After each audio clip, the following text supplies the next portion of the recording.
Hi, I'm Julie. I'll be your student nurse today. I'm just going to wash my hands. Today we're just going to be doing a respiratory assessment. I'm going to ask you some questions. I'm going to listen to your lungs. I'm going to feel for some things. That's about it. Can you just confirm your name and date of birth for me?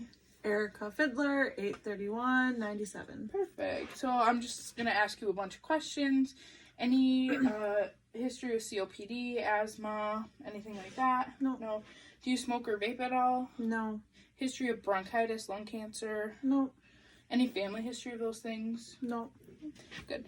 Are you having any symptoms right now? Shortness of breath, cough, No. orthopnea, No. wheezing? No. Good. And what do you do for work? I'm a CNA. Okay, nice. So no farmer or hair or nail salonist No. or farmer, I said that already, or foundry history where you'd be breathing in toxins. Good. No. And do you usually exercise? I exercise daily, yeah. Good. So good lung integrity. Yes. Are you taking any medications, using inhalers, taking steroids, opioids, anything like that? No. And are you up to date on your flu, pneumonia vaccines? Yep. Good. No COVID vaccine yet. So. All right. So the first thing I'm going to do, I'm just going to look at my patient, look at their chest, make sure their breathing is symmetrical, not one side rising before the other. I'm going to just look at their skin. Is it warm, pale, dry? Good. Any pallor or cyanosis, I would mark. I can check for clubbing of the nails, so I just have the patient put their nails together and see if I see a diamond, and no, that's good. Check for capillary refill, good perfusion, so all of that is good. Any use of accessory muscles in the neck when breathing, if they're flaring their nose or using their mouth or pursed lip breathing, but I don't see any of that, so our patient is good there. So first thing I'm going to do, I'm going to have the patient turn to the side so I can get their posterior side here. So I'm going to be palpating and having the patient say 99, 99, 99, and I'm going to be feeling for a vibration. If there is a vibration and it's increasing as I go, it could indicate pneumonia. If it's decreasing as I go, there would be a sign of pneumothorax possibly. And if there is absent vibration, that could mean asthma or COPD, and that was called tactile phrenitis. So you want to have like equal vibration all the way along the back here. And then we're going to do excursion. So I'm going to just put my hands here with my thumbs together, have the patient take a deep breath in, and my thumbs should separate. And then when they come back together, when they breathe out. And that was good. And they should separate about 1 to 2 centimeters ish, and that's around the 10th intercostal where you would feel for that. And then I'm just going to do a percussion, and then you're going to take your knuckles and 2 fingers and just tap.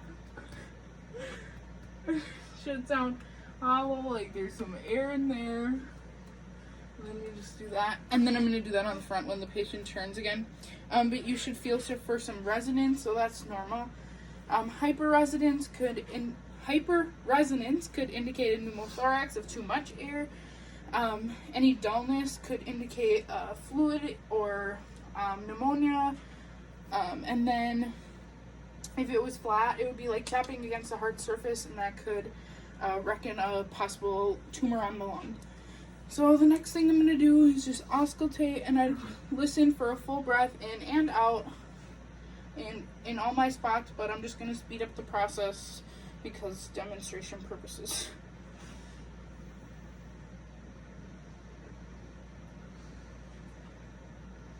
And then I just hit all these spots here, and for demonstration, we're just going to go quick through that. Quick. And then I'm going to have her turn forward so I can, I'll percuss her front side here. Same thing. And then I'm going to also listen here.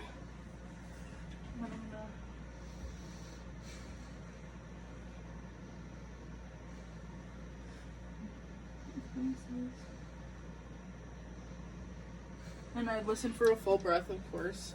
And there I would be listening for bronchial sounds, so that's kind of the top anteriorly.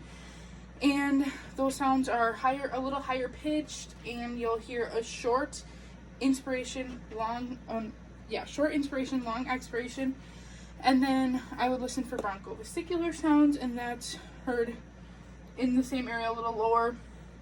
And that's inspiration and expiration are about equal. And then I'd also listen for vesicular sounds, and that's kind of lower down, and it's a lower sound, and it's going to be a little quieter, and it's going to be a long inspiration, short expiration. And then some adventitious sounds I'd listen for is crackles, which sounds like leaves crackling, and that could represent fluid in the lungs or heart failure. Patients often have that. And then bronchi could indicate bronchitis, and that kind of sounds like a snore, like heard all throughout. And then wheezing, which is heard by narrowing, and it sounds just like the word wheeze, and that could represent asthma as well. I listen for a pleural friction rub, or a pleural rub, which sounds like balloons rubbing against each other, and could indicate a pneumothorax. And then I listen for stridor, which could represent an obstruction. This is often an emergency, or if the patient's choking, and the first thing you want to do is get the obstruction out of the way, stop the obstruction. If you're listening and you don't hear any breath sounds, that often indicates that the patient's not breathing and probably is an emergency. And then diminished breath sounds would be just hard to hear, and that could be in a heart failure patient or a patient that's obese, because you have a lot thicker of an area to listen for the sounds. And then I'd also auscultate when the patient is saying 99, and if you can hear 99 clear through your stethoscope when the patient is saying it, that's not good. And then that's called bronchophony. And then echophony is when you're listening and you have the patient say E, E, E. And then if it's diminished and sounds like A, that's also something you would want to mark. And that is a respiratory assessment. Quick and easy. Thanks.